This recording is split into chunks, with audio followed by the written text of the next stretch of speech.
But God has formed us in such a way that as the days go by, the pain lessens. So I want to urge everybody to gather courage. Since this tragic event, we have heard a lot of people talking about how they prophesied it was going to happen.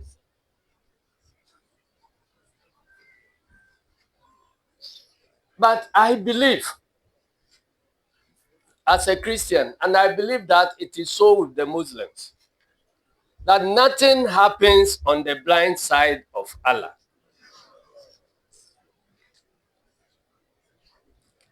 Whether you see it coming or you never saw it coming, it was ordained by the Almighty Allah.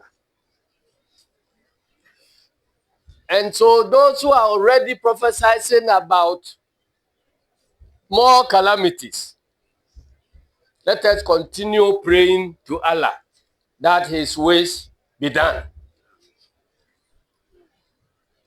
And let us encourage our leadership in government, particularly President John Dramani Mahama, that he should not be cowed down or be daunted by whatever prophecies that are coming out, because we know that nothing happens on the blind side of Allah.